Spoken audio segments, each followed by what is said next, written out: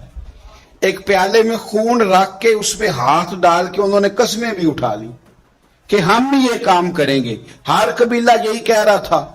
اور جب بات بڑی بڑھ گئی نا تو ابو امیہ بن مغیرہ ایک سیاںا آدمی تھا، وہ کہنے لگا یار لڑو نا، ایک طریقہ ہوتا ہے نا کسی چیز کو بھی حل کرنے کا۔ اس نے کہا یار اس طرح کرو، ایک مسئلہ اس طرح کر کے نہ حل کر لیں، ایک بات میں نہ بتاؤں، آپس میں نہ لڑو، کل جو بندہ سب سے پہلے حدود حرم میں داخل ہو وہ کوئی بھی ہو جو فیصلہ کرے قبول کر لوگے کر لوگے کر لوگے کر لوگے، ہاں ہو گئی سب کی، قربان جائیں۔ سب سے پہلے حدود حرم میں مدینے والے محبوب تشریف لائے، رسول کائنات صلی اللہ علیہ وسلم۔ اب تو اور بندہ خوش ہو گیا، کہنے لگے لو بھئی یہ تو صادق اور امین ہے، اسیر دشمن کی چاہ میں بھی، مخالفوں کی نگاہ میں بھی امین ہے، صادق ہے، معتبر ہے، میرا پیغمبر عظیم تر ہے۔ نبی پاک صلی اللہ علیہ وسلم تشریف لائے، انہوں نے کہا جی آپ جو فیصلہ بھی کریں قبول ہے، آپ بتا دیں کون سا قبیلہ حجر اسود اٹھا کے، باقی خانہ کعبہ کی تعمیر مکمل ہو گئی، حجر اسود کون سا قبیلہ لگائے، پہلے طے کر لیا تھا جو حضور فیصلہ کریں گے سب کو قبول ہوگا۔ اب اگر حضور ایک کے حق میں فیصلہ کر دیتے تو تیار تھے نا باقی قبول کرنے کو۔ اب وہ سارے قبیلے نظریں حضور پہ لگائیں، نتیجہ نکلنا ہے، یہ سمجھ لیں پاس فیل کا نہیں، فرسٹ سیکنڈ کا نتیجہ ہے۔ کس کو سعادت ملتی؟ ای سعادت بزور بازو نیز کس کو ملتی ہے؟ قربان جاؤں حضور کی حکمت پر، نبی پاک کے تدبر پر۔ اب ایک کو بھی اگر حضور کہتے تو لگا دے تو باقی وعدہ کر چکے تھے مانیں گے، پر یار پریشانی تو ہوتی ہے نا کہ ہم سیکنڈ آ گئے، تھرڈ آ گئے۔ اب یہ سب چاہ رہے تھے سعادت لینا، تو رسول پاک نے نا چادر بچھائی، حجر اسود اٹھا کے رکھا، فرمایا لڑو نا، سارے ہی ایک ایک کونے سے چادر پکڑ لو۔ قربان جائیں سب نے اٹھا لیا اور اٹھا کے این اس جگہ لے آئے جہاں نصب کرنا تھا۔ حضور نے اپنے دست مبارک سے پکڑا، وہاں لگا دیا۔ اب کوئی سب سے پوچھتا نا کس نے لگایا ہے تو سب یہی سمجھتے تھے ہم نے لگایا ہے، اور آخری فیصلہ یہ تھا ہم سب نے لگایا ہے۔ یہ حکمت ہے رسول پاک کی۔ تیرے آگے ہیں یوں دبے لچے فصحاء عرب کے بڑے بڑے، کوئی جان منہ میں زبان نہیں بلکہ جسم میں جان ہے۔ ہم پتہ کیا کرتے ہیں؟ ہم جذبات کا استحصال کرتے ہیں، کچھ لوگوں کے جذبات پہ قدم رکھ کے کچھ لوگوں کو خوش کرتے ہیں۔ یوں نہ کریں، چلیں سب کو تو بندہ خوش نہیں کر سکتا، پر استحصال نہ کریں، توہین نہ کریں، تضحیک نہ کریں، دل توڑے نہ۔ سب کے جوڑ نہیں سکتے تو چلو کسی کا توڑے نہ۔ سب کے ساتھ تو آپ نہیں چل سکتے، ہر بندے کو تو خوش نہیں کر سکتے، لیکن استحصال نہ ہو، کسی کی توہین نہ ہو، کسی کو یہ نہ محسوس ہو کہ مجھے اہمیت نہیں دی گئی۔ قربان جائیں سعد بن عبادہ رضی اللہ تعالیٰ عنہ فتح مکہ والے دن نا ان کے ہاتھ میں جھنڈا تھا، علمبردار تھے، کوئی حکمت بن گئی، ان کو معزول کرنا تھا، کسی اور کو ان کی جگہ مقرر کرنا تھا۔ اب فتح مکہ ہے، سامنے قریش ہیں، ان کے سامنے کسی صحابی کو معزول کرنا ہے، فتح ہو رہی ہے۔ حضرت سعد بن عبادہ رضی اللہ تعالیٰ عنہ جلیل القدر صحابی ہیں، اب ان کی جگہ کسی کو مقرر کرنا ہے، بات بھی کوئی اتنی بڑی نہیں، بس حکمت کا تقاضا ہے کہ ان کو تبدیل کر کے کسی اور کو لگایا جائے۔ یہ شان ہے میرے رسول پاک کی، یہ دانائی، یہ حکمت، یہ تدبر، یہ سمجھ، ساری کائنات کی عقلیں قربان۔ اقبال کہنے لگے عقل قربان کن بپیش مصطفیٰ، کہنے لگے میں نے اپنی عقل حضور کے قدموں پہ قربان کر دی ہے۔ کیا انداز ہے، کیا تدبر ہے، کیا سوچ ہے۔ حضرت سعد بن عبادہ کو معزول کر کے کسی اور کو لگانا تھا، جھنڈا کسی اور کو دینا تھا، سپہ سالار کسی اور کو بنانا تھا۔ پتہ ہے حضور نے کیا کیا؟ نبی پاک نے حضرت سعد بن عبادہ سے کہا تیری جگہ نا جھنڈا تیرے بیٹے کے ہاتھ میں دینا ہے۔ آپ یقین کریں کہ اپنی جگہ پہ بندہ بیٹے کو بیٹھا دیکھے نا، کوئی اور بیٹھ جائے تو شاید دل ٹوٹ جائے، پر اپنی جگہ پتر بیٹھ جائے تو آنکھوں میں آنسو آ جاتے ہیں کہ لو میری کوئی سیٹ سنبھالنے والا آ گیا، اب خیر صلاح ہے، اب کچھ نہیں ہوتا، اب جو ہے کام چلے گا۔ حضرت سعد بن عبادہ کو ہٹانا حکمت تھی، لیکن کریم نے ان کے بیٹے کو ہی لگا دیا۔ کوئی بندہ لب کشائی کر ہی نہ سکا، لوگ دانت دبا کے رہ گئے، یہ کمال۔ بس پھر کہنا پڑتا ہے زندگیاں ختم ہوئی اور قلم ٹوٹ گئے، پر آقا تیرے اوصاف کا ایک باب بھی پورا نہ ہوا۔ یہ انداز کریمانہ حضور کا. اپنی زندگی میں نا تھوڑا تدبر سیکھیں. تدبر. آپ نے ناراض نہیں ہونا. کہہ دوں ایک چھوٹی سی بات. مجھے کئی دفعہ نا اس نوجوان کو ڈانٹنے کو دل کرتا ہے جس سے نا اماں کی اور بیوی کی لڑائی بھی صحیح نہیں ہو رہی. میں کہتا ہوں یار تجھے اللہ نے شعور دیا ہے, تو نے تو دنیا کو فتح کرنا تھا اور تو یہی الجھ کر رہ گیا ہے. وہ مہربانی کریں جی کوئی دعا کر دیں. کس کے لیے؟ بیوی سیانی ہو جائے, اماں سمجھ. تو میں کہتا ہوں نہ بھی سیانی ہو تو پھر بھی گزارا کریں. ہاں کچھ بڑا کام کریں زندگی میں. آپ کچھ انقلاب قوم کے لیے, ملت کے لیے, مذہب کے لیے, نظریے کے لیے, یہی الجھے رہنا ہے ساری زندگی. آگے بڑھے. اتنی بھی شعور ہمارے پاس تدبر کی کمی آ جائے کہ گھر کا نظام بھی ہم سے ٹھیک نہ ہو, یہ ٹینشن لے کے ہی ہم بال سفید کر کے بیٹھ جائیں. تدبر کا معاملہ کریں, حکمت کا معاملہ کریں. بیوی کا اور اماں کا اتنا مقابلہ نہیں ہوتا جتنا سوکنوں کا مقابلہ ہوتا ہے, سوتن کا جتنا مقابلہ ہوتا ہے. تو رسول پاک کی بارگاہ میں تو 11 ازواج مطہرات رہتی تھی, 9 بیک وقت موجود ہوتی تھی. تو تدبر کے ساتھ حضور نے سب کے حقوق ادا کیے, حکمت کے ساتھ سب کے جذبات کا خیال رکھا, ہر ایک کو حضور نے شان دی. تو نے ہر شخص کی قسمت میں یہ عزت لکھی اور آخری خطبے کی صورت میں نصیحت لکھی. حضور نے ہر ایک کو عظمتوں سے نوازا, شان عطا فرما. ہم کیا ہیں, الجھ گئے. چھوٹا سا مسئلہ حل ہی نہیں ہو رہا. تھوڑا تدبر دکھائیں, تھوڑی سوچ آپ بڑی کریں, تھوڑا حوصلہ. اور اس کے لیے نا سب سے زیادہ سینا اس نے ہے جو سب سے زیادہ سیانا ہے, جو سب سے زیادہ. ہاں یہ اگرچہ پنجابی کا جملہ ہے پر میں نے اس کو پورا نچوڑا ہے, اس کو میں نے نچوڑا ہے. اور یہ بالکل سچی بات ہے کہ عقل ہوئے تھے. ہاں جو سیانا ہے وہ بہرحال پریشان تو عقل ہوئے تھے. اگلی گل میں نہیں جی کرنی, وہ تو انہوں پتہ ہے. لیکن عقل ہوئے تھے پھر تے سوچا چنگیاں نے. اتنی بری چیز. آپ یقین کریں جو سیانا ہے, جو سمجھدار ہے, وہ سب کی سنتا ہے. کئی دفعہ دل کرتا ہے اپنی بھی کہنے کو, لیکن نہیں کہہ پاتے. کوئی حرج نہیں, جن کی سن رہے ہیں ان کو تو تسلی ہو رہی ہے نا, وہ تو سکون میں ہے کہ نہیں. تو تدبر والی, حکمت والی. دیکھیں حضور کا طریقہ نور دیکھیں ذرا. غزوہ حنین کے موقع پہ نا, حنین کے موقع پہ بہت سارا مال غنیمت آیا. تو اسلام کا حسن یہ ہے کہ جو لوگ نیا کلمہ پڑھتے ہیں نا, ان کی تالیف قلوب کے لیے مؤلفۃ القلوب کو زیادہ دیا جاتا ہے, تاکہ وہ ان کا دل ٹھہرے اسلام پر, ان کی طبیعت جمے. اور کئی دفعہ یوں بھی ہوتا تھا جب کوئی کلمہ پڑھتا تھا تو اس کے رشتہ دار ناطے توڑ دیتے, تعلقات ختم کر دیتے. مال و اسباب ملتا تھا تو اس کو اس سے طاقت بھی میسر آتی تھی. اس میں سے نا نیا کلمہ پڑھنے والوں میں سے زیادہ لوگ قریش میں سے تھے, مکہ کے رہنے والے تھے, حضور کے قریبی. ان کو جب زیادہ مال ملا نا تو مدینے میں سے کچھ نوجوانوں نے کہا کہ جہاد کی باری آتی ہے تو ہم اگلی صفوں میں ہوتے ہیں, اور مال بٹا ہے تو ان کو زیادہ ملا ہے. ایک نے یہاں تک کہہ دیا کہ ہماری تو تلواروں سے ابھی بھی خون ٹپک رہا اور مال ان کو زیادہ مل گیا ہے.